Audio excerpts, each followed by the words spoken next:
Welcome back, my friends, to another episode of Automotive Drama. Today I got this little 911 Carrera. Nice little car. Cabriolet on top of it. That's why it's covered up, because plus the roofers are over here and they got unskilled labor, and I don't want them dripping tar on my damn car. It already happened to another car in the building.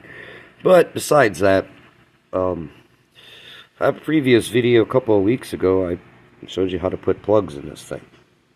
Now, I put plugs in it, and yes, when you change plugs, it was a maintenance deal. It actually had a idling rich code, and the plugs had 90,000 on them, and they were pretty much original, and this thing's like an '04, so what's that make them, like 20 years old?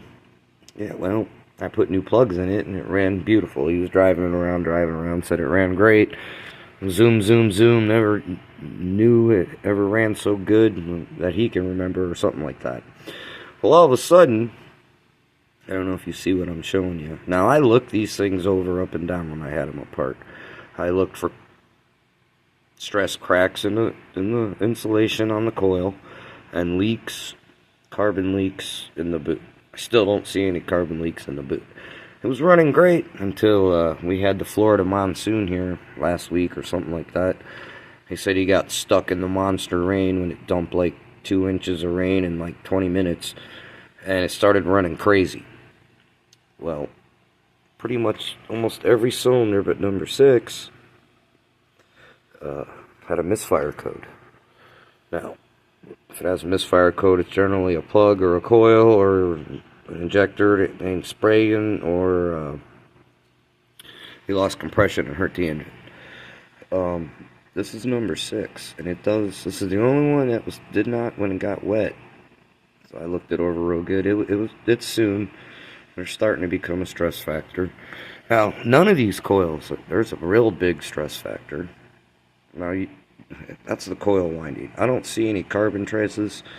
But if water leaks down in there, water and electricity don't like each other. Pretty much every one of them has it. Another stress fracture. I think what happened, they're 20 years old. And new plugs, so you're exercising them. It was probably hot. And he hit the water and it cooled them too fast, and the plastic just had enough. And I just had them in and out, so touching them don't help, especially when they're that old. I did save one. I haven't put it in yet. This was actually number 6 cylinder. I know I marked them the way they're marked, but I marked them from the back. It's 1, 2, 3 on the driver's side, 4, 5, 6 on the passenger side, and the motor's facing towards the back of the car. So number 1 is on the very back of the driver's side. But I just want to show you a little difference.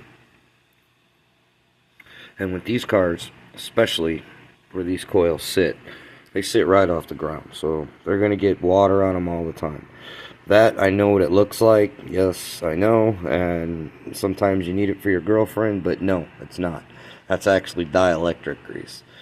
If you need dielectric grease for your girlfriend, good for you. But anyways, I just wanted to point that out. I mean, shit like this kind of just pisses us off in this industry. Because how am I going to tell the guy he needs 6 coils?